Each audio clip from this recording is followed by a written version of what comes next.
నమస్తే, welcome to studio 4 news. Job calendar వెంటనే విడుదల చేసి 2,35,000 ఉద్యోగాలు భర్తీ చేయాలని స్థానిక రాప్తాడు మండలంలో నిరసన కార్యక్రమం చేపట్టారు.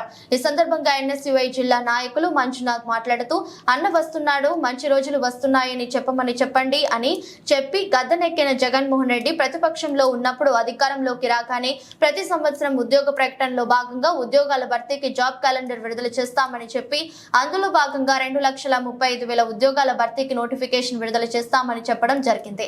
పైగా సచివాలయ ఉద్యోగాలు, పోలీస్ శాఖ ఉద్యోగాలు తప్ప ఏ ఇతర ఉద్యోగాలు అధికారంలోకి వస్తే మెగా డిఎస్సి ద్వారా ఉద్యోగాలను భర్తీ చేస్తానని చెప్పి ప్రభుత్వం వచ్చి 5 సంవత్సరాలు గడుస్తున్నాయి. ఇప్పటికీ 25,000 డిఎస్సి పోస్టులు ఖాళీగా ఉంటే అందులో 6,100 పోస్టులు భర్తీ సిగ్గుచేటు అన్నారు. ఏ ప్రభుత్వ ఉద్యోగాలను భర్తీ చేయకపోవడంతో నిరుద్యోగులలో తీవ్ర నిరాశకు గురి అవుతుందని తెలిపారు. విడుదల చేయాలి, జాబ్ క్యాలెండర్ వెంటనే.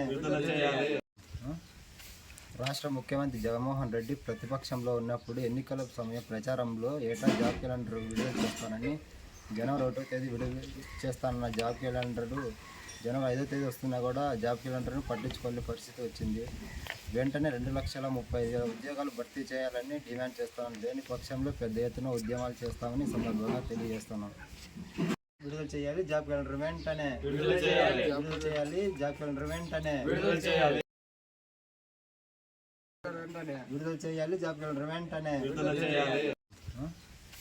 రాష్ట్ర ముఖ్యమంత్రి జగన్మోహన్ రెడ్డి ప్రతిపక్షంలో ఉన్నప్పుడు ఎన్నికల సమయ ప్రచారంలో ఏటా జాబ్ క్యాలెండర్ విడుదల చేస్తానని జనవరి 1వ తేదీ విడుదల చేస్తానన్న జాబ్ క్యాలెండరు జనవరి 5వ తేదీ వస్తున్నా కూడా జాబ్ క్యాలెండర్ను పట్టించుకోని పరిస్థితి వచ్చింది. వెంటనే 2,35,000 ఉద్యోగాలు భర్తీ చేయాలని డిమాండ్ చేస్తామని, లేని పక్షంలో పెద్ద ఎత్తున ఉద్యమాలు చేస్తామని సందర్భంగా తెలియజేస్తున్నాం.